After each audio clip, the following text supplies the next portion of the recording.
8th grade ELAR teacher Miss Reed with her Fight for Freedom unit. You're answering what does it mean to be free, and when was there a time when people were not considered free, a group of people, based off of your definition.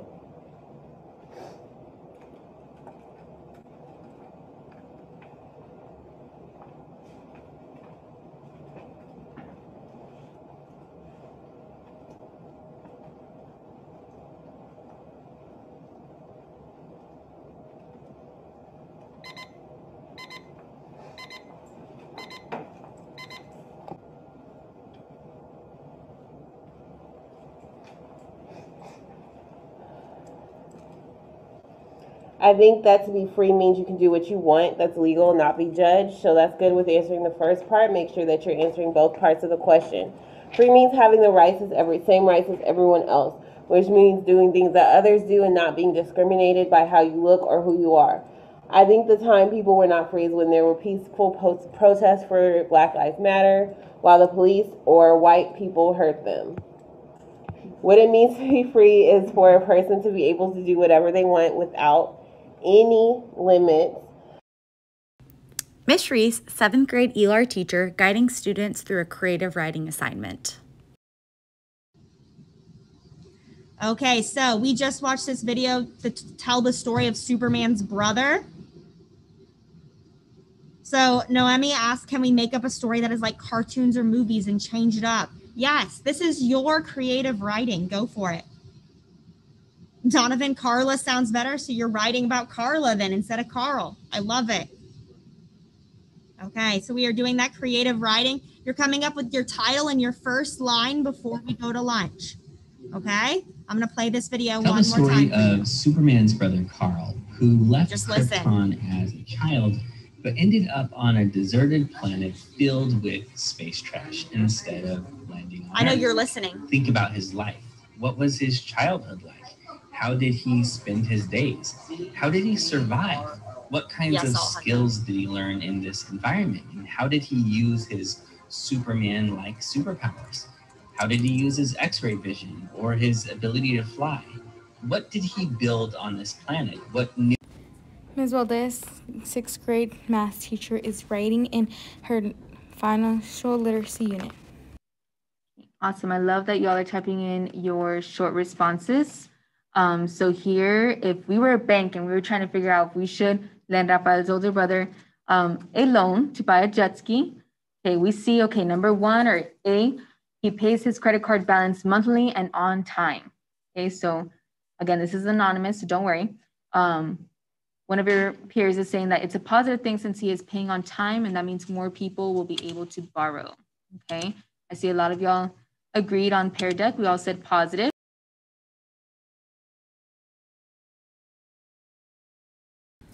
Dr. Willis, avid and world cultures teacher, hosting tutorials in his class. I know what plot is. Plot is exposition, raising action, climax, following action, and resolution.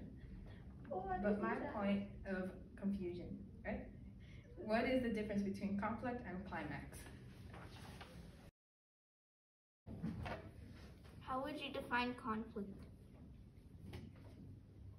Conflict is a problem of the story. How would you define climax? Climax is the turning point of the story. You know when the conflict's introduced in most stories? The conflict is introduced in most stories is the rising action. So when do you think the conflict is addressed? The conflict is addressed in the climax. I love some of those. Hey, yo. So today, guys, I'll be completing the debriefing process as a part of the AVID tutorials. Next week, my goal is for a student to be able to complete the debriefing process at the end of the AVID tutorials. Today, you guys asked really good questions to help her figure out her point of confusion. The only improvement that I really want to focus on as a part of the debriefing process is when you write your summary, you should write down not only what you learned today, but how you plan on using that information.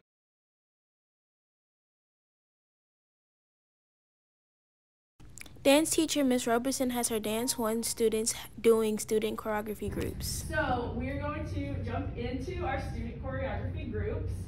So as you know, everybody's voice is very important when we're doing our student choreography. Make sure that as you are adding moves that you are collaborating with each other and finding solutions to your choreography problem. So what is the music telling you at that point? What kind of emotion are you wanting to express? How is your artistic vision coming into play? Remember that you can use many different tools at your disposal. You can use your levels, so doing movements that are high, medium, and How do I in the dark? Why not in the beginning you do like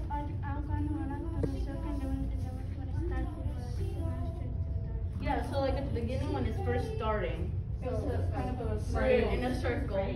All of us. you guys know it's And then we crave, break out together. craving for food. And start dancing. Attention. Like that, right? She craves attention. Okay, so should we start from the beginning just to do that first part? Okay. Y'all want to like something like together or like something separate?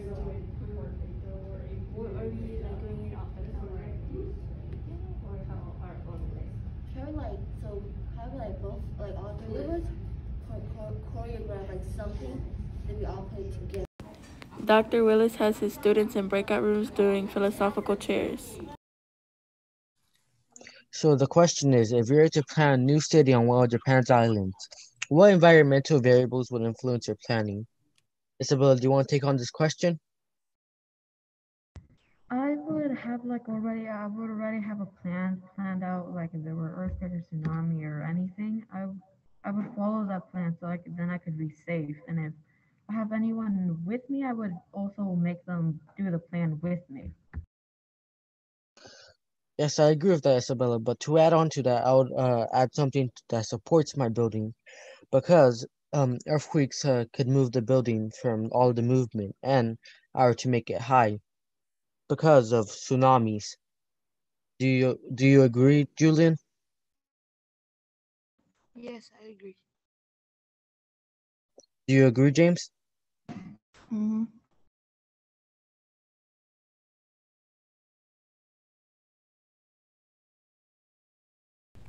Miss Zamora, 6th grade world cultures teacher, using Padlet and e-binders to stay organized. Okay, welcome back everyone. Good to see you all. Let's go ahead and get started. So I'm going to send you guys the Padlet link in the chat. Check the chat, the link is there. Go ahead and click the link. And our Smart Start today says, write about a time something has blocked you or prevented you from doing something you wanted to do. What was it you were trying to do and what blocked you? You can also take a look at some of the other answers if you need ideas. It can be anything from weather, school, your parents. So think about a time that you were blocked or prevented from doing something you wanted to and write about it in the Padlet.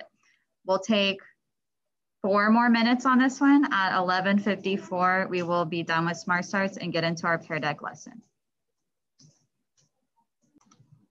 All right, it is 11:54. So you guys come to the shared screen, finish typing up your thoughts in your Smart Start, and let's take a look. Write about a time something has blocked you or prevented you from doing something you wanted to do. What were you trying to do and what blocked you? Okay, I like this one. We were going to go camping and it rained, so we could not go. It was sad. So you got blocked from going on your trip because of the weather. Justin, we were going to go jump in a pool, but then they told us to get out because of COVID. Yes, COVID blocked a lot of stuff. Good point, Justin. We wanted to go swimming, but the pools all closed down. That happened to me too. Oh, okay, Demetria, we were trying to go home, but the car behind us crashed into us and we had to go to the doctor instead. Yeah, a car crash, that's going to block you from getting home or wherever you were going. This one's funny. When I was 5, I wanted to get something from the cookie jar, but I realized I could not reach them because I was too short. So your height blocked you. That's funny. Okay, so anything can block us from doing something we want. Today, we're going to be talking about 2 barriers in China that have blocked people from moving to a new country in Asia. So let's go ahead and get into our Pear Deck link. I'm going to send the chat and we'll learn about 2 barriers that were blocking people in Asia.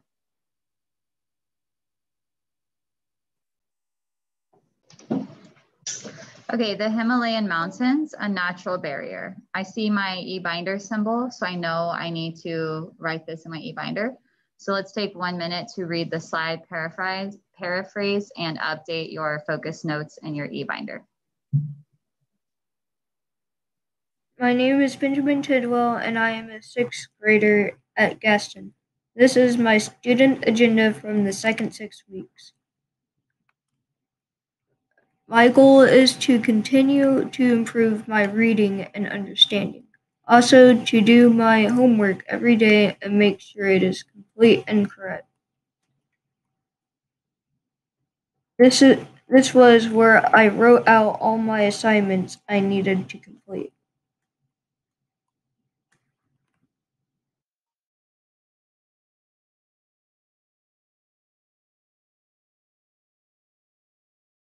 Miss Aaron's 7th grade ELAR teacher using guiding questions and hashtag main ideas on her actively learn reading assignment. Able to evaluate. Here we go. All right. Let me close those out. Paragraph 4. From that couch, he connects to friends all over the globe, and he spends hours, pretty much every day, honing his skills in Call of Duty.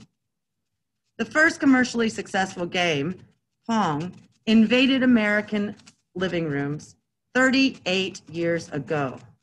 Oh my goodness, that's when I was a kid. I was around that long ago. Since then, the industry has evolved from simple bouncing ball in the Atari original to games with astounding graphics and sound, most of them connected to the internet. So our question is, paragraph 5 focuses primarily on. Now, it's the same thing as what is it mostly about? What's the focus? What is the main idea of paragraph 5? Well, first of all, what thing is it talking about? Alexandra, what thing is it talking about in paragraph 5? What's the subject of paragraph 5? Pong, one of the first video games, Pong, right? And then it goes on to talk about Pong. And what else does it tell us about Pong? That it had good graphics. It has good graphics, good. But did it have graphics right away, Leandre? No. No. What No. happened? Go ahead, Leandre. It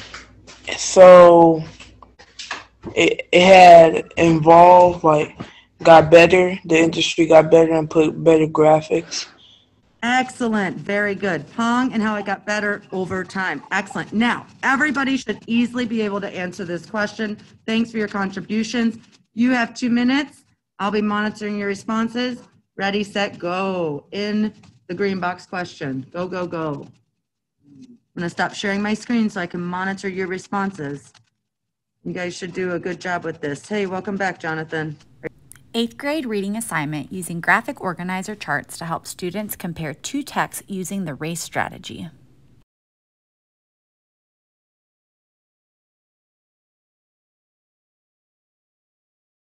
Eighth grade U.S. history assignment using graphic organizer and color annotations to help students analyze a text.